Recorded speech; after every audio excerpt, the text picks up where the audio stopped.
ನಮಸ್ಕಾರ friends, welcome to my channel. ನಾನು Ashwini Malnad. Friends, ನಾನು ತುಂಬ ಟೈಮಿಂದ ಅಂದರೆ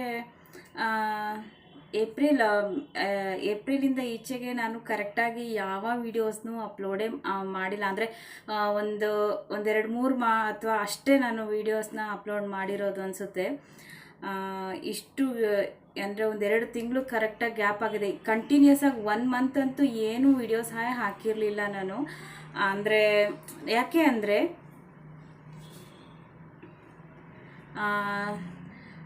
ಇದು ನಮಗೆ ಮಗಳಿಗೆ ಸ್ಕೂಲಿಗೆ ರಜೆ ಸಿಕ್ತಿದ್ದಂಗೆ ನಾವು ಊರಿಗೆ ಹೋದ್ವಿ.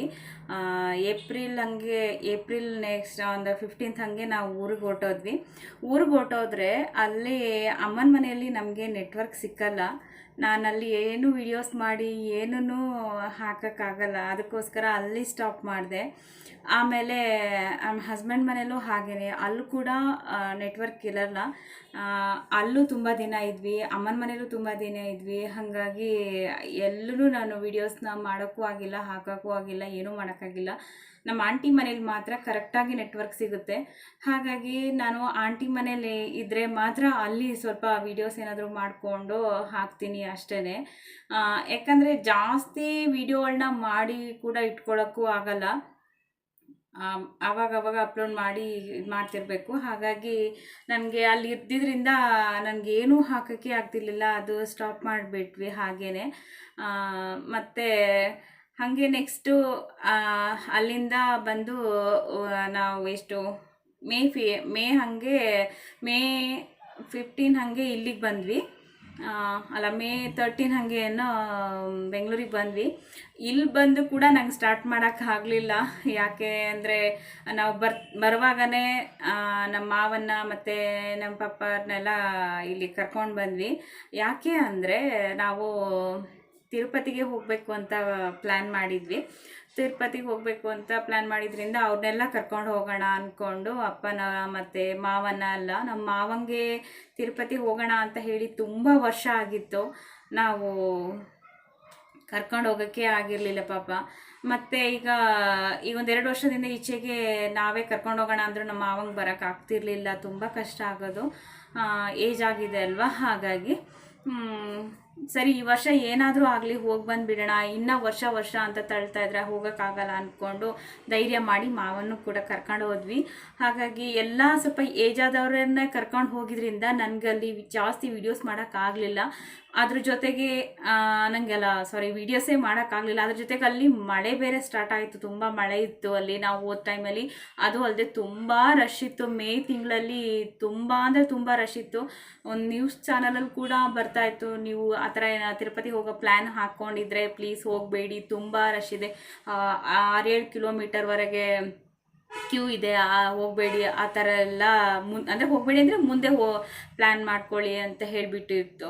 ಆದರೆ ಅಂಥ ಟೈಮಲ್ಲಿ ನಾವು ಹೋಗಿದ್ದೀವಿ. ನಾವು ಹೋದಾಗ ನಮಗೆ ಟಿಕೆಟ್ ಕೂಡ ಸಿಗಲಿಲ್ಲ. ನಮ್ಮದು ಆ್ಯಕ್ಚುಲಿ 2 ಡೇಸ್ ಅಷ್ಟೇ ಪ್ಲ್ಯಾನ್ ಇದ್ದಿದ್ದು. ಆಮೇಲೆ ನಮ್ಮದು 3 ಡೇಸ್ 1 ಡೇ ಎಕ್ಸ್ಟ್ರಾನೇ ಆಗೋಯಿತು. ಟಿಕೆಟ್ ತೊಗೊಂಡಂದರೆ ನನಗಲ್ಲಿ ನಮ್ಮ ಪ್ಲ್ಯಾನ್ ಎಲ್ಲ ಉಲ್ಟಾಗೋಯ್ತು. ಏನು ವೀಡಿಯೋಸ್ ಕೂಡ ನಮಗೆ ಮಾಡೋಕ್ಕಾಗಲಿಲ್ಲ. ಮಳೆ ಇದ್ದಿದ್ದರಿಂದ ನಮಗೆ ರೂಮ್ಸು ಎಲ್ಲ ತುಂಬ ಕಷ್ಟ ಆಗೋಯ್ತು. ಅವ್ರನ್ನೆಲ್ಲ ಕರ್ಕೊಂಬರ್ಬೇಕಾದ್ರೆ ಸಾಕಾಗೋಯ್ತು.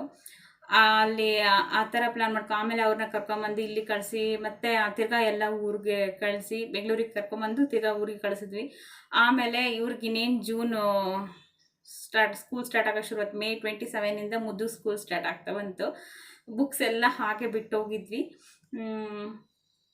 ಅದು ಬೈಂಡಿಂಗ್ ಕೂಡ ಏನೂ ಮಾಡಿರಲಿಲ್ಲ. ಸೊ ಅದೆಲ್ಲ ಬೈಂಡಿಂಗ್ ಎಲ್ಲ ಮಾಡಿಕೊಂಡು ಮಕ್ಕಳಿಗೆ ರೆಡಿ ಮಾಡಿ ಅಂತ ಹೇಳಿ ನನಗೆ ಈ ವಿಡಿಯೋಸ್ಗಳನ್ನೆಲ್ಲ ಮಾಡೋಕ್ಕೆ ಟೈಮೇ ಸಿಗ್ತಿರಲಿಲ್ಲ. ಹಾಗಾಗಿ ನಾನು ವೀಡಿಯೋಸ್ಗಳನ್ನ ಏನೂ ಮಾಡಿಲ್ಲ, ಏನೂ ಹಾಕ್ತಾನೂ ಇರಲಿಲ್ಲ. ಆಮೇಲೆ ನಾನು ಅಂದ್ಕೊಂಡೆ ಸ್ಕೂಲೆಲ್ಲ ಸ್ಟಾರ್ಟ್ ಆದಮೇಲೆ ಒಂದು ಟೈಮ್ನ ಸೆಟ್ ಮಾಡ್ಕೊಳ್ಳೋಣ ವೀಡಿಯೋಸ್ಗೋಸ್ಕರ.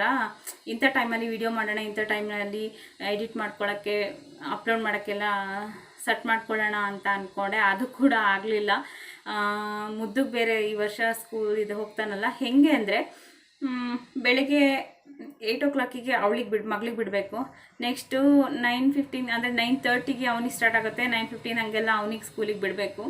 ತಿರ್ಗಾ 11 ಗಂಟೆಗೇ ಅವನಿಗೆ ಮತ್ತೆ ಬಿಡ್ತಾಯಿದ್ರು ವಾಪಸ್ಸು. ನನಗೆ ಹೆಂಗಾಗ್ತಿತ್ತು ಅಂದರೆ ಬೆಳಗ್ಗೆ ಎಲ್ಲ ಅವ್ರನ್ನ ರೆಡಿ ಮಾಡಿ ಸ್ಕೂಲಿಗೆ ಕಳಿಸಿ ಬಂದು ತಿರ್ಗಾ ಒಂದು ಟಿಫನ್ ಮಾಡೋಷ್ಟೊತ್ತಿಗೆ ಒಂದು 11 ಗಂಟೆ ಆಗಿಬಿಡ್ತಿತ್ತು. ತಿರ್ಗಾ ಅವನನ್ನು ಹೋಗಿ ಕರ್ಕೊಂಬಂದು ಆಮೇಲೆ 2:30ಗೆಲ್ಲ ಇವಳನ್ನು ಬಿಟ್ಬಿಡ್ತಾರೆ. ತಿರ್ಗಾ ಏನಾದರೂ ಒಂದು ಗುಡಿಸಿ ಒರೆಸಿ ಅನ್ನೋಷ್ಟೊತ್ತು ಊಟ ಮಾಡಿ ಅನ್ನೋ ಟೈಮಿಗೆ ಮಗಳು ಸ್ಟಾರ್ಟ್ ಆಗಿಬಿಡುತ್ತೆ.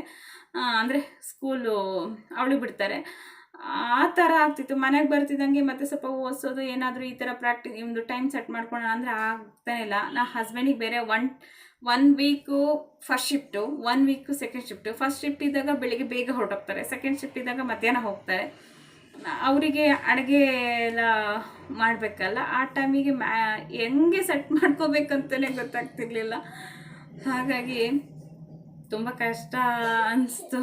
ಸೆಟ್ ಮಾಡ್ಕೊಳ್ಳೋಣ ಟೈಮ್ ಸೆಟ್ ಮಾಡ್ಕೊಳ್ಳೋಣ ಅಂತಲೇ ನನಗೆ ಇಷ್ಟೆಲ್ಲ ಕಳೆದೋಗ್ಬಿಡ್ತು. ಹಾಗಾಗಿ ನಾನು ಏನೂ ಮಾಡ್ಕೊಳಕ್ಕಾಗಲ್ಲ. ಸೊ ಇವತ್ತಿಂದ ನಾನು ಸ್ವಲ್ಪ ಇದೇ ಥರ ನಡ್ಕೊಂಡು ಹೋಗ್ತಿದ್ದೆ. ಕಷ್ಟ ಆಗುತ್ತೆ, ಏನೂ ಮಾಡೋಕ್ಕಾಗಲ್ಲ ಅಂದ್ಕೊಂಡು ಸ್ವಲ್ಪ ಹಾಗೆ ಸ್ಟಾರ್ಟ್ ಮಾಡೋಣ ಅಂತೇಳಿ ಸ್ಟಾರ್ಟ್ ಮಾಡಿದ್ದೀನಿ ಇವತ್ತಿಂದ.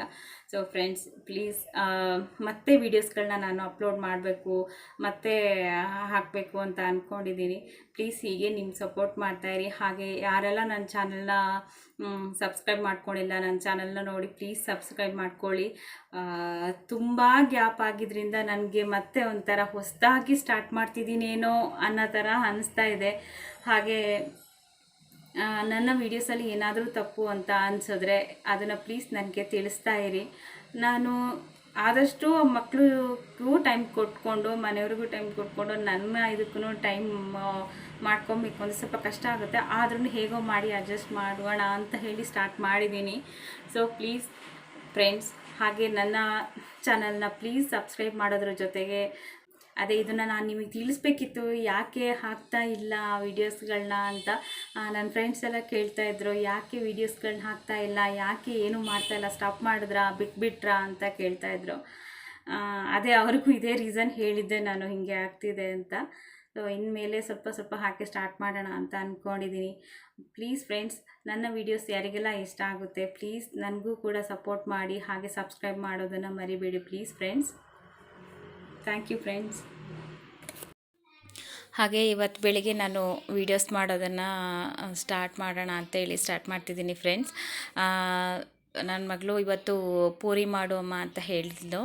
ಅಂದರೆ ತುಂಬ ದಿನ ಆಗಿತ್ತು ನಾನು ಪೂರಿ ಮಾಡಿರಲಿಲ್ಲ.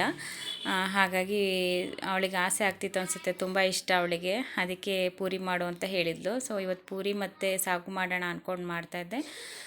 ನಾನು ಬಟಾಣಿನ ರಾತ್ರಿ ನೆನೆ ಹಾಕಿ ಇಟ್ಟಿದ್ದೆ, ಒಣ ಬಟಾಣಿ. ಹಾಗಾಗಿ ಅದನ್ನು ಇವಾಗ ಸ್ವಲ್ಪ ಉಪ್ಪು ಹಾಕಿ ಬೇಯೋದಕ್ಕೆ ಇಟ್ಕೊಂಡಿದ್ದೀನಿ. ಸ್ವಲ್ಪ ಬೇಯಿಸ್ಕೊಂಡ್ರೆ ಆಮೇಲೆ ಸ್ಮೂತಾಗಿ ಬರುತ್ತೆ. ಹಾಗೆ ಮತ್ತು ಹಾಲನ್ನು ಕಾಯಿಸ್ಕೊಂಡು ಕಾಫಿ ಮಾಡ್ಕೊಳ್ಳೋಣ ಅಂತ ರೆಡಿ ಮಾಡಿಕೊಂಡೆ. ಹಾಗೆ ಸ್ವಲ್ಪ ಗೋಧಿ ಹಿಟ್ಟನ್ನು ಕೂಡ ಪೂರಿಗೆ ಅಂತ ಹೇಳಿ ಕಲಸಿ ಎತ್ತಿಟ್ಕೊಂಡಿದ್ದೀನಿ.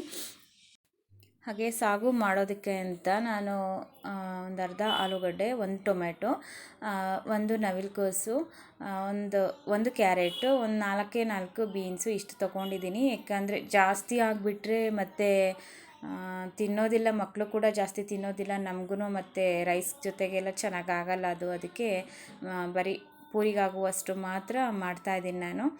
ಅದನ್ನೆಲ್ಲ ತಗೊಂಡು ಸಣ್ಣದಾಗಿ ಕಟ್ ಮಾಡಿದ್ದೀನಿ. ಎಲ್ಲ ಸಣ್ಣದಾಗಿ ಕಟ್ ಮಾಡಿಕೊಂಡ್ರೆ ಸ್ವಲ್ಪ ಚೆನ್ನಾಗಿ ಅದು ಸ್ವಲ್ಪ ಕರಗೋ ರೀತಿ ಬೆಂದರೆ ಚೆನ್ನಾಗಿರುತ್ತೆ ಸಾಗು ಅಂತ ನನಗೆ. ಹಾಗಾಗಿ ನಾನು ಎಲ್ಲ ಸಣ್ಣದಾಗಿ ಕಟ್ ಮಾಡ್ಕೊಂಡಿದ್ದೀನಿ. ಒಬ್ಬೊಬ್ಬರು ದೊಡ್ಡದಾಗಿನೂ ಕಟ್ ಮಾಡ್ಕೊತಾರೆ, ಬಟ್ ನನಗೆ ಚಿಕ್ಕದಾಗಿ ಕಟ್ ಮಾಡಿಕೊಂಡ್ರೆ ಇಷ್ಟ ಆಗುತ್ತೆ. ಅದು ಸ್ವಲ್ಪ ಸ್ಮೂತಾಗಿ ಇರಬೇಕು, ಅಂದರೆ ತಿನ್ನುವಾಗ ಆ ಥರ. ಅದಕ್ಕೆ ನಾನು ಎಲ್ಲದನ್ನು ಸಣ್ಣದಾಗೆ ಕಟ್ ಮಾಡ್ಕೊಂಡಿದ್ದೀನಿ. ಕ್ಯಾರೆಟ್ ಆಗಲಿ, ಆಲೂಗಡ್ಡೆ ಆಗಲಿ, ಎಲ್ಲದನ್ನು ಹಾಗೆ ಎಲ್ಲ ಸಣ್ಣದಾಗಿ ಕಟ್ ಮಾಡಿಕೊಂಡು ಸ್ವಲ್ಪ ಸಾಗು ಮಾಡೋಣ ಅಂತ ಹೇಳಿ ರೆಡಿ ಮಾಡ್ಕೊಂಡಿದ್ದೀನಿ. ಬೆಳಿಗ್ಗೆ ನಮ್ಮ ಮನೆಯವರಿಗೆ ಫಸ್ಟ್ ಶಿಫ್ಟ್ ಇರೋದ್ರಿಂದ ಬೆಳಿಗ್ಗೆ ಬೇಗನೆ ಹೋದರು ಅವರೇನು ಟಿಫನ್ ಮಾಡ್ಕೊಂಡು ಹೋಗಲ್ಲ, ಅಲ್ಲೇ ತಿನ್ಕೋತಾರೆ. ಹಾಗಾಗಿ ನಾನು ಮಕ್ಕಳಿಗೆ ನನಗೆ ಅಷ್ಟೇ ಮಾಡೋದ್ರಿಂದ ಸ್ವಲ್ಪನೇ ಸಾಕಾಗುತ್ತೆ, ಅದಕ್ಕೆ ಸ್ವಲ್ಪನೇ ಮಾಡಿದ್ದೀನಿ. ಮಗಳು ಬಾಕ್ಸಿಗೆಲ್ಲ ತೊಗೊಂಡೋಗ್ತಾಳೆ, ಆದ್ರೂ ಜಾಸ್ತಿ ತೊಗೊಂಡೋಗಲ್ಲ, ಸ್ವಲ್ಪನೇ ತೊಗೊಂಡೋಗೋದು. ಅವಳು ಏನು ಮಾಡ್ತಾಳೆ, ಒಂದೊಂದು ಸಾರಿ ಅದನ್ನು ಕೂಡ ಹಾಗೆ ತೊಗೊಂಡು ಬರ್ತಾಳೆ. ಅದಕ್ಕೆ ಸುಮ್ಮನೆ ನಾನು ಜಾಸ್ತಿ ಮಾಡಲ್ಲ, ಮಾಡಿದರೆ ಎಲ್ಲ ಹೀಗೆ ವೇಸ್ಟ್ ಆಗೋಗುತ್ತೆ. ರೈಸ್ ಜೊತೆಗೆಲ್ಲ ಸಾಗು ಚೆನ್ನಾಗಾಗಲ್ಲಲ್ವ, ಅದಕ್ಕೋಸ್ಕರ ಬರೀ ಪೂರಿಗಾಗುವಷ್ಟು ಮಾತ್ರ ಮಾಡ್ಕೋತಿದ್ದೀನಿ. ನಾನು ಇದನ್ನು ತರಕಾರಿನೆಲ್ಲ ಒಂದು ಕುಕ್ಕರ್ಗೆ ಹಾಕ್ಬಿಟ್ಟು ಮತ್ತು ಬಟಾಣಿ ಕೂಡ ಸ್ವಲ್ಪ ಬೇಯಿಸ್ಕೊಂಡಿದ್ದೆ. ಇನ್ನು ಮಿಕ್ಕಿದ್ದು ಸ್ವಲ್ಪ ಕುಕ್ಕರ್ಗೆ ಹಾಕಿದ್ರೆ ಬೆಂದೋಗ್ಬಿಡುತ್ತೆ ಅಂತ ಹೇಳ್ಬಿಟ್ಟು ಮತ್ತೆ ಅದನ್ನು ಹಾಕಿದ್ದೀನಿ. ನಾನು ಬಟಾಣಿಗೆ ಸ್ವಲ್ಪ ಸಾಲ್ಟ್ ಹಾಕಿದ್ದೆ, ಇವಾಗ ನೋಡಿಕೊಂಡು ತರಕಾರಿಗೆ ಸ್ವಲ್ಪ ಹಾಕ್ತಾಯಿದ್ದೀನಿ. ಎಲ್ಲ ಒಂದು ಸ್ವಲ್ಪ ಕೂಗಿಸ್ಕೊಂಡ್ಬಿಟ್ರೆ ಬೇಗ ಆಗುತ್ತೆ ಅಂತ ಹೇಳಿ ಮಾಡ್ಕೋತಾ ಇದ್ದೀನಿ. ಹಾಗೆ ಮಸಾಲೆಗೆ ಸ್ವಲ್ಪ 1 ಇಂಚು ಆಗೋಷ್ಟು ಶುಂಠಿ ತೊಗೊಂಡಿದ್ದೆ ನಾನು, ಅದನ್ನು ಕೂಡ ಸಣ್ಣದಾಗಿ ಕಟ್ ಮಾಡಿಕೊಂಡು ಹಾಕೋತಾ ಇದ್ದೀನಿ. ಒಂದು ಸಣ್ಣ ಮಿಕ್ಸಿ ಜಾರಲ್ಲಿ ಮಾಡ್ಕೋತಾ ಇದ್ದೀನಿ, ಸಾಕಾಗುತ್ತೆ ಅಲ್ವಾ, ಅದಕ್ಕೇ ಜಾಸ್ತಿ ಏನು ಮಸಾಲೆ ಬೇಡ. ಮತ್ತು ನಾನು ಖಾರಕ್ಕೆ ಇದು ಜಾಸ್ತಿ ಖಾರ ಇಲ್ಲ ಈ ಹಸಿಮೆಣಸು, ಅದಕ್ಕೋಸ್ಕರ ಒಂದು ಸಣ್ಣದಾಗಿ ಒಂದು 5 ತೊಗೊಂಡಿದ್ದೀನಿ. 1 ಇಂಚಷ್ಟು ಚಕ್ಕೆ ತೊಗೊಂಡಿದ್ದೀನಿ, 2-3 ಲವಂಗ ತೊಗೊಂಡಿದ್ದೀನಿ, ಒಂದೇ ಒಂದು ಏಲಕ್ಕಿ ತೊಗೊಂಡಿದ್ದೀನಿ. ಹಾಗೆ ಒಂದು 8-10 ಬೆಳ್ಳುಳ್ಳಿನ ತೊಗೊಂಡಿದ್ದೀನಿ. ಇಲ್ಲಿ ಏಲಕ್ಕಿನ ನಾನು ಸಿಪ್ಪೆ ಸಮೇತ ಹಾಕ್ತಾಯಿಲ್ಲ, ಅದನ್ನು ಬಿಡಿಸ್ಬಿಟ್ಟು ಒಳಗಡೆ ಕಾಳಿದೆಯಲ್ಲ ಅದನ್ನು ಹಾಕ್ತಾಯಿದ್ದೀನಿ. ಹಾಗೆ ತೆಂಗಿನಕಾಯಿ ಹಾಕಬೇಕಿತ್ತು, ಒಂದು ಸ್ವಲ್ಪ ತೆಂಗಿನಕಾಯಿ ಸಾಕಾಗುತ್ತೆ ಇದಕ್ಕೆ. ತೆಂಗಿನಕಾಯಿ ತುಂಬ ಚೆನ್ನಾಗಿ ಬೆಳೆದಿರೋದ್ರಿಂದ, ಹಾಗೆ ನಾನು ಒಂದು ಸ್ವಲ್ಪ ಬಿಡಿಸೋದ್ರೊಳಗೆ ನೋಡಿ ಎಷ್ಟು ಚೆನ್ನಾಗಿ ಎದ್ದು ಬರ್ತಾಯಿದೆ ಕಟಾದಿಂದ ಅಂತ, ನೀಟಾಗಿ ಎದ್ದು ಬರ್ತಾಯಿದೆ. ಹಾಗೆ ಇದಕ್ಕೆ ಮತ್ತೆ ಜಾಸ್ತಿ ಬೇಡ ಅಲ್ವಾ, ಸ್ವಲ್ಪ ತೆಂಗಿನಕಾಯಿ ಸಾಕಾಗಿರೋದ್ರಿಂದ ನಾನು ಇಷ್ಟೇ ತೊಗೊಂಡಿದ್ದೀನಿ. ಅದನ್ನು ಕೂಡ ಸಣ್ಣದಾಗಿ ಕಟ್ ಮಾಡಿ ಜಾರ್ಗೆ ಹಾಕೋತಾ ಇದ್ದೀನಿ, ಎಷ್ಟು ಬೇಕು ಅಂತ ನೋಡಿಕೊಂಡು. ಈ ಥರ ಸಣ್ಣ ಕಟ್ ಮಾಡಿ ತುರಿದು ಹಾಕ್ಕೊಂಡ್ರೂ ಆಗುತ್ತೆ, ನಾನು ತುರಿಯೋಕ್ಕೆ ಹೋಗಲಿಲ್ಲ, ಇಷ್ಟು ಚಿಕ್ಕದಾಗಿ ಕಟ್ ಮಾಡಿ ಹಾಕೋತಾ ಇದ್ದೀನಿ. ಲೇಟಾಗುತ್ತೆ ಅಂತ ಹೇಳಿ ಬೆಳಗ್ಗೆ ನಾನು ಅರ್ಜೆಂಟಲ್ಲಿ ಮಾಡ್ತಾಯಿದ್ದೆ. ಯಾವ ರೀತಿ ಟೈಮ್ನ ಸೆಟ್ ಮಾಡ್ಕೋಬೇಕಿತ್ತು ಹೇಗೆ ಎಷ್ಟು ಟೈಮ್ ಆಗುತ್ತೆ ಅಂತ ನಂಗೆ ಅಂದಾಜು ಇರಲಿಲ್ಲ. ಹಾಗಾಗಿ ಮತ್ತು ಇದಕ್ಕೆ ನಾನು ಸ್ವಲ್ಪ ಕೊತ್ತಂಬರಿ ಸೊಪ್ಪನ್ನು, ಹಾಗೆ ಒಂದು 4-5 ಎಲೆ ಆಗೋಷ್ಟು ಪುದೀನ ಸೊಪ್ಪನ್ನು ಕೂಡ ಹಾಕ್ಕೊಂಡು ರುಬ್ಕೊಂಡಿದ್ದೀನಿ. ಹಾಗೆ ಒಂದು ಪಾತ್ರೆ ಇಟ್ಬಿಟ್ಟು ಅದರಲ್ಲಿ ಸ್ವಲ್ಪ ಆಯಿಲ್ ಹಾಕ್ಕೊಂಡು, ನೆಕ್ಸ್ಟು ಅದಕ್ಕೆ ಸಾಸಿವೆ ಮತ್ತು ಜೀರಿಗೆನ ಹಾಕ್ಕೊಂಡು ಸ್ವಲ್ಪ ಫ್ರೈ ಮಾಡಿಕೊಂಡು, ನೆಕ್ಸ್ಟು ಒಂದು ದೊಡ್ಡ ಈರುಳ್ಳಿ ಇತ್ತು, ಅದರಲ್ಲಿ ಒಂದು ಅರ್ಧ ಈರುಳ್ಳಿನ ಕಟ್ ಮಾಡಿಕೊಂಡು ಸ್ವಲ್ಪ ಹಾಕ್ಕೊಂಡು ಫ್ರೈ ಮಾಡ್ಕೋತಾ ಇದ್ದೀನಿ. ಇದು ಒಗ್ಗರಣೆ ಮಾಡ್ಕೋತಾ ಇದ್ದೀನಿ ಎಲ್ಲ ಮಸಾಲೆಗೆ. ಹಾಗೆ ಮಸಾಲೆ ರುಬ್ಬಿ ಕೂಡ ಸೈಡಲ್ಲಿ ಇಟ್ಕೊಂಡಿದ್ದೀನಿ. ನೆಕ್ಸ್ಟು ಇದೆಲ್ಲ ಒಗ್ಗರಣೆಗೆ. ನೆಕ್ಸ್ಟು ಇದಕ್ಕೆ ಒಂದು ದಳದಷ್ಟು ಕರಿಬೇವು ಹಾಕ್ಕೋತಾ ಇದ್ದೀನಿ. ಕರಿಬೇವು ಕೂಡ ನೀಟಾಗಿ ಫ್ರೈ ಆಗಬೇಕು. ಈರುಳ್ಳಿ ಏನು ಜಾಸ್ತಿ ಫ್ರೈ ಮಾಡಬೇಕು, ಕಪ್ಪಾಗಬೇಕು ಅಂತೇನಿಲ್ಲ, ಮೀಡಿಯಮ್ ಆಗಿ ಫ್ರೈ ಆದರೆ ಸಾಕಾಗುತ್ತೆ. ಹಾಗೆ ಈರುಳ್ಳಿ ಕೂಡ ಫ್ರೈ ಆಗ್ತಿದ್ದಂಗೆ ನಾನು ಇದಕ್ಕೆ ನೋಡಿ ಇಷ್ಟಾದರೆ ಸಾಕಾಗುತ್ತೆ. ನಾನು ಮಸಾಲೆನ ರುಬ್ಬಿಟ್ಕೊಂಡಿದ್ನಲ್ಲ ಅದನ್ನು ಹಾಕ್ಕೊಳ್ತಾ ಇದ್ದೀನಿ. ಹಾಕ್ಕೊಂಡು ಅದು ಕೂಡ ನೀಟಾಗಿ ಫ್ರೈ ಆಗಬೇಕು. ಅಂದರೆ ನಾವೆಲ್ಲ ಹಸಿನೇ ಹಾಕ್ಕೊಂಡಿರೋದ್ರಿಂದ ಅದು ಸ್ವಲ್ಪ ಚೆನ್ನಾಗಿ ಫ್ರೈ ಆಗಬೇಕು, ಹಸಿ ಸ್ಮೆಲ್ ಹೋಗಬೇಕು ಅಂತ ಅಷ್ಟೇ. ಸ್ವಲ್ಪ ತಳ ಎಲ್ಲ ಬಿಡೋವರೆಗೆ ಸ್ವಲ್ಪ ಫ್ರೈ ಮಾಡಿದರೆ ಸಾಕಾಗುತ್ತೆ. ನೆಕ್ಸ್ಟು ಅದಕ್ಕೆ ಸ್ವಲ್ಪ ಅರಿಶಿನ ಹಾಕ್ಕೋತಾ ಇದ್ದೀನಿ. ಹಾಗೆ ಸ್ವಲ್ಪ ಧನಿಯಾ ಪೌಡರು ಸ್ವಲ್ಪ ಸಾಕು, ಜಾಸ್ತಿ ಬೇಡ. ಸ್ವಲ್ಪ ಧನಿಯಾ ಪುಡಿ ಹಾಕ್ಕೊಂಡಿದ್ದೀನಿ. ನಾನಿಲ್ಲಿ ಗರಂ ಮಸಾಲ ಹಾಕ್ಕೊಂಡಿಲ್ಲ, ಒಬ್ಬೊಬ್ಬರು ಗರಂ ಮಸಾಲ ಕೂಡ ಹಾಕ್ತಾರೆ, ಅದು ಕೂಡ ಫ್ಲೇವರ್ ಚೇಂಜ್ ಆಗುತ್ತೆ ಸ್ವಲ್ಪ, ನಾನು ಹಾಕಿಲ್ಲ ಇಲ್ಲಿ. ಒಬ್ಬೊಬ್ಬರು ಮಸಾಲೆಗೆ ಇದು ಗಸಗಸೆ ಇರುತ್ತಲ್ಲ ಅದನ್ನು ಕೂಡ ಹಾಕಿರ್ತಾರೆ ರುಬ್ಬೋದಕ್ಕೆ, ಬಟ್ ಇಲ್ಲಿ ನಾನು ಹಾಕಿಲ್ಲ. ಹಾಗೆ ಮಸಾಲೆ ಮಾಡ್ಕೊಂಡಿದ್ದೀನಿ. ಮತ್ತು ಅದೆಲ್ಲ ಸ್ವಲ್ಪ ಫ್ರೈ ಆಗ್ತಿದ್ದಂಗೆ ಬೇಯಿಸಿಟ್ಕೊಂಡಿದ್ವಲ್ಲ ತರಕಾರಿ ಅದನ್ನೆಲ್ಲ ಹಾಕಿ ಸ್ವಲ್ಪ ಕೈ ಆಡಿಸ್ಕೋಬೇಕು. ನೆಕ್ಸ್ಟು ನಾನೇನು ಮಾಡಿದೆ, ರುಬ್ಬೋದಕ್ಕೆ ಹುರಿಗಡಲೆನ ಹಾಕ್ಕೊಂಡಿರಲಿಲ್ಲ, ಮರೆತುಬಿಟ್ಟೆ. ಅದಕ್ಕೆ ನಮ್ಮ ಮನೇಲಿ ಹುರ್ಗಡ್ಲೆದು ಪುಡಿ ಇತ್ತು, ಹಾಗಾಗಿ ಹುರ್ಗಡ್ಲೆ ಪುಡಿನ ನಾವೊಂದು 1.5 ಸ್ಪೂನ್ ಆಗೋಷ್ಟು ಹಾಕ್ಕೊಂಡಿದ್ದೀನಿ. ಪುಡಿ ಇಲ್ಲದೇ ಇದ್ದರೆ ಹಾಗೇ ರುಬ್ಬೋದಕ್ಕೆ ಹಾಕ್ಕೋಬೋದು ಅದನ್ನು. ಗ್ರೇವಿ ತುಂಬ ದಪ್ಪ ಮತ್ತು ಚೆನ್ನಾಗಿ ಬರುತ್ತೆ ಅಂತ ಹೇಳಿ ಅಷ್ಟೇ. ಹಾಗೆ ಸ್ವಲ್ಪ ಉಪ್ಪು ನೋಡ್ಕೊಂಡು ಹಾಕ್ಕೋಬೇಕು. ನಾವು ಬೇಯಿಸುವಾಗ ತರಕಾರಿ ಬೇಯಿಸ್ಕೊಳ್ಳುವಾಗೆಲ್ಲ ಹಾಕ್ಕೊಂಡಿದ್ವಲ್ಲ, ಹಾಗಾಗಿ ನಾನು ಜಾಸ್ತಿ ಹಾಕೋದಕ್ಕೆ ಹೋಗಲಿಲ್ಲ, ಎಷ್ಟು ಬೇಕೋ ಅಷ್ಟೇ ಹಾಕ್ಕೊಂಡಿದ್ದೀನಿ. ಆಮೇಲೆ ಎಲ್ಲ ಇದಾದಮೇಲೆ ಕೊನೆಗೆ ನಾನು ಜಾರನ್ನು ಕೂಡ ಸ್ವಲ್ಪ ಜಾರಲ್ಲೆಲ್ಲ ಹಾಗೆ ಇತ್ತಲ್ವ, ಆದರೂ ಕೂಡ ಜಾರನ್ನ ತೊಳೆದ್ಬಿಟ್ಟು ನೀರು ಹಾಕ್ಕೊಂಡು ಎಷ್ಟು ನೀರು ಬೇಕೋ ಅದನ್ನು ಹಾಕ್ಕೊಂಡಿದ್ದೀನಿ ಅಷ್ಟೇ. ಇಷ್ಟು ಆದರೆ ನೆಕ್ಸ್ಟು ಒಂದೆರಡು ನಿಮಿಷ ಅದು ಕುದ್ರೆ ಸಾಕಾಗುತ್ತೆ. ಅಷ್ಟರೊಳಗೆ ನಾನು ಸ್ವಲ್ಪ ಮಗಳು ಬೆಳಗ್ಗೆನೇ ಹೋಗಬೇಕಲ್ವ, ಹಾಗಾಗಿ ಅವಳದು ಯೂನಿಫಾರ್ಮ್ ಎಲ್ಲ ಐರನ್ ಆಗಿರಲಿಲ್ಲ, ವಾಶ್ ಮಾಡಿಟ್ಟಿದ್ದೆ ಅಷ್ಟೇ. ಅದು ಕೂಡ ಐರನ್ ಮಾಡಬೇಕಿತ್ತು. ಹಾಗಾಗಿ ಬೇಗ ಅಂದರೆ ಅದಲ್ಲಿ ಅಡುಗೆ ಮನೆದು ಕೆಲಸ ಅಲ್ಲಿ ಆಗ್ತಾಯಿದ್ರೆ ಇಲ್ಲಿ ಒಂದು ಕೆಲಸ ಆಗ್ತಾ ಇರಲಿ ಅಂದ್ಕೊಂಡ್ಬಿಟ್ಟು ನಾನು ಬಂದು ಇಲ್ಲಿ ಮತ್ತೆ ಐರನ್ ಮಾಡೋದಕ್ಕೆ ಸ್ಟಾರ್ಟ್ ಮಾಡಿದೆ. ಅಷ್ಟೊತ್ತಿಗಾಗಲೇ ಮಗಳು ಕೂಡ ಸ್ನಾನ ಎಲ್ಲ ಮಾಡ್ಕೊಂಬಂದು ರೆಡಿಯಾಗಿಬಿಟ್ಟಿದ್ಲು, ಅಂದರೆ ಮೇಕಪ್ ಎಲ್ಲ ಮಾಡ್ಕೊಂಬಿಟ್ಟಿದ್ಲು. ನನಗೇನೆ ಐರನ್ ಮಾಡಿಕೊಡೋ ಇವಾಗನೇ ಲೇಟಾಗಿಬಿಡ್ತು, ನನಗೆ ಒಳಗಡೆ ಕೆಲಸ ಮುಗ್ದಿರಲಿಲ್ವಲ್ಲ, ಹಾಗಾಗಿ ಅಮ್ಮ ಬೇಗ ಅಂತ ಇದ್ಲು. ಮತ್ತು ಈ ಸರಿ ಯೂನಿಫಾರ್ಮ್ ಬೇರೆ ಸ್ವಲ್ಪ ಸ್ಕರ್ಟ್ ಈ ಥರ ಇದೆ, ಮೇಲ್ಗಡೆ ಫ್ರಾಕ್ ಥರ ಬಂದಿದೆ. ಲಾಸ್ಟ್ ಟೈಮ್ವರೆಗೂ 4th ಬರೀ ಪಟ್ಟಿದು ಇರುತ್ತಲ್ಲ ಆ ಥರ ಅಷ್ಟೇ ಇತ್ತು. ಈ ವರ್ಷ ಈ ಥರ ಇನ್ಮೇಲಿಂದ ಈ ಥರನೇ ಬರುತ್ತೆ, 5th ಸ್ಟ್ಯಾಂಡರ್ಡಿಂದ ಹೀಗೇ ಇರುತ್ತೆ. ಸ್ವಲ್ಪ ಐರನ್ ಮಾಡೋದಕ್ಕೆ ಮತ್ತು ವಾಶಿಗೆಲ್ಲ ಎಕ್ಸ್ಟ್ರಾ ಬಟ್ಟೆ ಅನ್ನೋ ಥರ ಅನಿಸ್ತು ಅಷ್ಟೇ. ಬಟ್ ಅವಳಿಗೆ ಕಂಫರ್ಟಬಲ್ ಇರುತ್ತೆ ಈ ಥರ ಡ್ರೆಸ್ ಹಾಕ್ಕೊಂಡಾಗ, ಚೆನ್ನಾಗಿದೆ ಅಂತ ಅನ್ನಿಸ್ತು. ನಾನು ಮತ್ತು ಬೇಗ ಎಲ್ಲ ಐರನ್ ಮಾಡ್ಕೊಂಡ್ಬಿಟ್ಟು ಅವಳಿಗೆ ಟಿಫನಿಗೆಲ್ಲ ರೆಡಿ ಮಾಡಬೇಕಲ್ಲ ಅಂತ ಹೇಳ್ಬಿಟ್ಟು ಬಂದೆ. ಅಷ್ಟೊತ್ತಿಗಾಗಲೇ ಎಲ್ಲ ಸಾಗು ಮತ್ತು ರೆಡಿಯಾಗಿತ್ತು. ಆಮೇಲೆ ಪೂರಿ ಮಾಡ್ಕೊಳ್ಳೋಣ ಅಂತ ಹೇಳಿಬಿಟ್ಟು ಸ್ವಲ್ಪ ಹಿಟ್ಟನ್ನು ನಾದ್ಕೊಂಡು ರೆಡಿ ಮಾಡ್ಕೋತಾ ಇದ್ದೀನಿ. ಅಂದರೆ ಮಗಂಗೆ ಎಲ್ಲ ಬಿಟ್ಟು ಬಂದಮೇಲೆ ನಾನು ಟಿಫನ್ ಮಾಡ್ಕೋತೀನಿ. ಅದಕ್ಕೆ ಅವ್ರಿಗೆ ಎಷ್ಟು ಬೇಕು ಮಾತ್ರ ಅಷ್ಟನ್ನೇ ಮಾಡಿ ಇಡ್ತೀನಿ. ಅವಳಿಗೆ ಒಂದು 4 ಮಾಡಿದ್ದೆ ಅಷ್ಟೇ, ಅಂದರೆ ಬಾಕ್ಸಿಗೆ 1-2, ಇಲ್ಲಿ ಬೆಳಗ್ಗೆ ತಿನ್ಕೊಂಡು ಹೋಗೋದಕ್ಕೆ 1-2 ಅಂತ. ಬಟ್ ಅವಳು ತಿನ್ನೋದೇ ಇಲ್ಲ, ಒಂದು ಪೂರಿ ತಿಂದರೆ ಹೆಚ್ಚು, ಅದು ತುಂಬ ಇಷ್ಟ ಅಂತಾಳೆ ಆದರೆ ತಿನ್ನೋದೇ ಇಲ್ಲ. ಹಂಗೆ ಮಾಡಿ ಒಂದೇ ಪೂರಿ ತಿನ್ಕೊಂಡು ಹೋದ್ಲು, ಅವಳು ಜಾಸ್ತಿ ತಿನ್ನಲಿಲ್ಲ.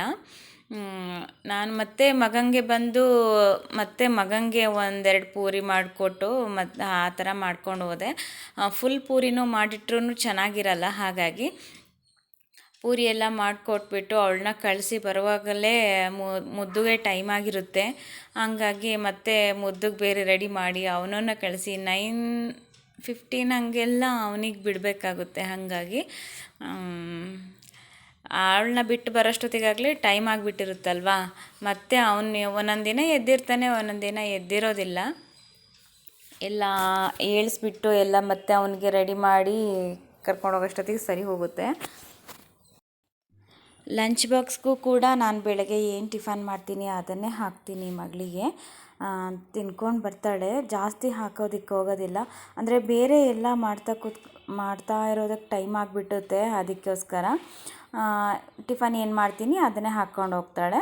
ಆಮೇಲೆ ಈ ವರ್ಷ ಸ್ವಲ್ಪ ಅಂದರೆ ಒಂದು ಮಿಡ್ ಟೈಮಲ್ಲಿ ಏನೋ 10 ಮಿನಿಟ್ಸ್ ಏನೋ ಗ್ಯಾಪ್ ಇರುತ್ತಂತೆ, ಅದಕ್ಕೆ ಸ್ವಲ್ಪ ಫ್ರೂಟ್ಸು, ಆಮೇಲೆ ಈ ಬಿಸ್ಕೆಟ್ಸು, ಈ ಥರ ಎಲ್ಲ ಈಗ ಚಪಾತಿ ರೋಲ್ಸ್ ಈ ಥರ ಎಲ್ಲ ಇರುತ್ತಲ್ಲ, ಇದನ್ನೆಲ್ಲ ತೊಗೊಂಡು ಬರೋದಕ್ಕೆ ಹೇಳಿದಾರಂತೆ. ಏನು ಇಷ್ಟ ಆಗುತ್ತೆ ಅದನ್ನು ತೊಗೊಂಬನ್ನಿ, ಅಂದರೆ ಬೇಕ್ರಿ ಐಟಮ್ಸ್ ಈ ಥರದ್ದೆಲ್ಲ ತೊಗೊಂಡು ಬರಬೇಡಿ ಹಾಗೆ ಹೇಳಿದಾರಂತೆ. ಸೊ ಅದಕ್ಕೆ ನನ್ನ ಮಕ್ಕಳಂತೂ ಹಣ್ಣೇ ತಿನ್ನಲ್ಲ, ಏನು ಹಣ್ಣು ತಿನ್ನಲ್ಲ. ಒಳ್ಳೆಯದಾಯಿತು ಅಂದ್ಕೊಂಡು ಈ ನೆಪದಲ್ಲಾದರೂ ಬಾಕ್ಸಿಗೆ ಸ್ವಲ್ಪ ಫ್ರೂಟ್ಸ್ ಎಲ್ಲ ಏನಾದರೂ ಹಾಕ್ಬೋದಲ್ಲ ಅಂದ್ಕೊಂಡು ಹಾಕ್ತೀನಿ. ಏನಾದರೂ ಬಾಳೆಹಣ್ಣು ಅಥವಾ ಪಪ್ಪಾಯ ಏನಾದರೂ ಹಾಕ್ತೀನಿ, ಡ್ರೈ ಫ್ರೂಟ್ಸ್ ಕೂಡ ಹಾಕ್ಬೋದು. ಅಂದ್ರೂ ಅವಳು ಫ್ರೂಟ್ಸ್ ಬೇಡ, ಏನಾದರೂ ಮಿಕ್ಸರು, ಲೇಸು ಈ ಥರ ಎಲ್ಲ ಬರುತ್ತಲ್ಲ ಆ ಥರ ಹಾಕು ಅಂತಿರ್ತಾಳೆ. ಯಾವುದನ್ನು ಹಾಕಲ್ಲ ನಾನು. ಅವನಿಗೂ ಕೂಡ ಅಂದರೆ ಅವನಿಗಿವಾಗ 12 ಗಂಟೆವರೆಗೆ ಟೈಮಿಂಗ್, ಸ್ವಲ್ಪ 1 ಅವರ್ 11 ಇದ್ದಿದ್ದು ಇವಾಗ 12ವರೆಗೆ ಎಕ್ಸ್ಟೆಂಡ್ ಮಾಡಿದ್ದಾರೆ. ಅವನಿಗೆ ಕೂಡ ಬಾಕ್ಸ್ ಕಳಿಸ್ಬೇಕು, ಸೇಮ್ ಇವಳ ಥರನೇ ಫ್ರೂಟ್ಸು ಎಲ್ಲ ಏನಾದರೂ ಕಳಿಸ್ಬೇಕು. ಅವನಿಗೂ ಹಾಗೆ ಹಾಕಿ ಕಳಿಸ್ತೀನಿ. ಒಂದೊಂದು ದಿನ ತಿನ್ಕೊಂಡು ಬರ್ತಾನೆ, ಒಂದೊಂದು ದಿನ ಅರ್ಧ ತಿಂದು ಅರ್ಧ ಹಾಗೆ ಬಿಟ್ಟಿರ್ತಾನೆ, ಏನಾದರೂ ಮಾಡ್ತಾನೆ. ಇನ್ನು ಬಾಕ್ಸಿಂದ ಎತ್ತಿ ತಿನ್ನೋ ಥರ ಅಭ್ಯಾಸ ಇಲ್ಲ ಅಲ್ವಾ, ಕಡಿಮೆ ಅಲ್ವಾ. ಹಾಗಾಗಿ ಇವತ್ತು ಫ್ರೂಟ್ಸ್ ಏನು ಇರಲಿಲ್ಲ, ಅದಕ್ಕೆ ಸ್ವಲ್ಪ ಬಿಸ್ಕೆಟ್ಸ್ ಇತ್ತು ಹಾಕಿದೆ. ಈ ಥರ ಕ್ರೀಮ್ ಬಿಸ್ಕೆಟ್ ಎಲ್ಲ ಹಾಕಲಿಕ್ಕಿಲ್ಲ, ಆದರೆ ಅವರು ಇನ್ನೇನು ಮಾಡೋದು, ಇದೇ ಬೇಕು ಅಂತ ಹೇಳಿದ್ದಕ್ಕೆ ಹಾಕಿದೆ. ಸೊ ಮಗಳಿಗೆ ಕೂಡ ಟಿಫನ್ ಎಲ್ಲ ರೆಡಿ ಮಾಡಿಕೊಟ್ಟು ಅವಳು ರೆಡಿಯಾಗಿ ಹೊರಟ್ಲು ಸ್ಕೂಲ್ಗೆ. ಇವತ್ತು ಲೇಟಾಗಿಬಿಟ್ಟಿತ್ತು. ಇವಾಗ ಹೇರ್ ನೋಡಿ ಈ ಥರ ತುಂಬ ಚಿಕ್ಕದಿದ್ರೂ ಕೂಡ ಫೋಲ್ಡ್ ಮಾಡಿನೇ ಹಾಕಬೇಕು. ಅದು ಎಲ್ಲಿ ಬಿಚ್ಕೊಂಡ್ಬಿಡುತ್ತೆ ರಿಬ್ಬನ್ಸ್ ಎಲ್ಲ, ಅದಕ್ಕೆ ಮಧ್ಯದಲ್ಲಿ ಒಂದು ಬ್ಯಾಂಡ್ ಹಾಕಿ ಕಳಿಸ್ಬೇಕು.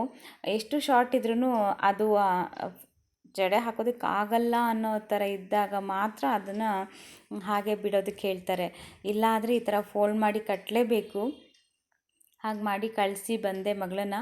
ಅವಳದಾಗಿದ್ದು ನೆಕ್ಸ್ಟು ಮತ್ತೆ ಮುದ್ದು ಬೇರೆ ಇವತ್ತು ಬೇಗ ಎದ್ದು ನನ್ನ ಜೊತೆಗೆ ಬಂದುಬಿಟ್ಟಿದ್ನಲ್ವ, ಅವನೂ ಆಮೇಲೆ ತಿರ್ಗಾ ಕರ್ಕೊಂಡು ಬಂದು ಸ್ನಾನ ಬ್ರಷು ಅಂತ ಹೇಳಿ ಮತ್ತೆ ಮೇಕಪ್ ಎಲ್ಲ ರೆಡಿ ಮಾಡೋಷ್ಟೊತ್ತಿಗೆ ಸಾಕಾಗೋಯ್ತು. ನಾನು ಒಂದು ಮಾಡು ಅಂದರೆ ಇನ್ನೊಂದು ಮಾಡ್ತಿರ್ತಾನೆ, ನಾನು ಒಂದು ಕಡೆ ಕೆಲಸ ಮಾಡ್ತಿದ್ರೆ ಅವನೇ ಒಂದು ಕಡೆ ಎಳ್ದಾಡ್ತಿರ್ತಾನೆ. ಅವನಿಗೂ ಕೂಡ ಪೂರಿ ಇಷ್ಟ, ಅದಕ್ಕೆ ಪೂರಿ ನಾನೇ ತಿಂತೀನಿ ಅಂತೇಳ್ಬಿಟ್ಟು ಅವನೇ ತಿಂತ ಕೂತ್ಕೊಂಡಿದ್ದಾನೆ. ಅಯ್ಯೋ ಮೊನ್ನೆ ಎಲ್ಲ ತುಂಬ ಹುಷಾರಿರಲಿಲ್ಲ ಇವನಿಗೆ, ಮುದ್ದುಗೆ ವಾಮಿಟ್ಟು ಎಲ್ಲ ಸ್ಟಾರ್ಟ್ ಆಗಿಬಿಟ್ಟಿತ್ತು, ಹೊಟ್ಟೆ ನೋವು ಎಲ್ಲ ಜಾಸ್ತಿ ಸ್ಟಾರ್ಟ್ ಆಗಿಬಿಟ್ಟಿತ್ತು. ಮಗಳಿಗೂ ಕೂಡ ಫುಲ್ಲು ಜ್ವರ, ಇಬ್ಬರಿಗೂ ಒಂದೇ ದಿನ ಸ್ಟಾರ್ಟ್ ಆಗಿಬಿಟ್ಟಿತ್ತು. ಅಯ್ಯೋ ಏನು ಮಾಡೋದು ಅಂತೇಳಿ ಟೆನ್ಷನ್ ಆಗಿಬಿಟ್ಟಿತ್ತು. ಇವಾಗ ಸ್ವಲ್ಪ ಡಾಕ್ಟ್ರ್ ಹತ್ರ ಎಲ್ಲ ಕರ್ಕೊಂಡು ಹೋಗಿ ಮೆಡಿಸಿನ್ ಎಲ್ಲ ಕೊಡಿಸಿದ್ಮೇಲೆ ಸ್ವಲ್ಪ ಪರವಾಗಿಲ್ಲ, ಆರಾಮಾಗಿದ್ದಾರೆ. ಮತ್ತೆ ಏನು ಕೊಟ್ಟರೆ ವಾಮಿಟ್ ಈ ಥರ ಎಲ್ಲ ಆಗಿಬಿಡುತ್ತೋ ಅಂತ ಹೇಳಿ ಭಯ. ಡಾಕ್ಟರ್ ಬೇರೆ ಔಟ್ಸೈಡ್ ಫುಡ್ಡೆಲ್ಲ ಏನೂ ಕೊಡಬೇಡಿ, ಔಟ್ಸೈಡಿದು ಏನು ತಿನ್ನಲು ಕೂಡ, ಆಚೆ ಹೋಗಿನೂ ಕೂಡ ತಿನ್ನಬೇಡಿ ಅಂತ ಹೇಳಿದ್ದಾರೆ. ನಾನು ಏನೂ ಕೊಟ್ಟಿರಲಿಲ್ಲ, ಬಟ್ ಇವಾಗ ಚೆನ್ನಾಗಾಗಿದ್ದಾನೆ, ಆರಾಮಾಗಿದ್ದಾನೆ, ಪರವಾಗಿಲ್ಲ. ಸ್ಕೂಲಿಗೆ ರೆಡಿಯಾಗಿ ಅದು ಒಂದು ಲಂಚ್ ಬಾಕ್ಸು ಎಲ್ಲ ಬ್ಯಾಗ್ಗೆ ಹಾಕಿ ಕಳಿಸಿದ್ದೀನಿ. ಸ್ವಲ್ಪ ಕೋಲ್ಡ್ ಇರುತ್ತಲ್ವ ಬೆಳಿಗ್ಗೆ ಎಲ್ಲ, ಅದಕ್ಕೆ ಸ್ವೆಟರ್ಸ್ ಎಲ್ಲ ಹಾಕಿದ್ದೀನಿ. ಅವನಿಗೆ ಚಳಿಗೆ ಮಂಕಿ ಕ್ಯಾಪ್ ಕೊಟ್ಟಿದ್ದಾರೆ ಸ್ಕೂಲ್ ಕಡೆಯಿಂದ, ಆದರೆ ಅವನು ಹಾಕ್ಕೊಳ್ಳೋಕ್ಕೆ ಕೇಳ್ತಾ ಇಲ್ಲ. ಓಕೆ ಫ್ರೆಂಡ್ಸ್, ಇವತ್ತಿನ ವೀಡಿಯೋಸ್ ಇಷ್ಟೇ. ಈ ವಿಡಿಯೋಸ್ ಇಷ್ಟ ಆದರೆ ಪ್ಲೀಸ್ ಒಂದು ಲೈಕ್ ಮಾಡಿ, ಶೇರ್ ಮಾಡಿ, ಹಾಗೆ ಸಬ್ಸ್ಕ್ರೈಬ್ ಮಾಡಿ ಫ್ರೆಂಡ್ಸ್.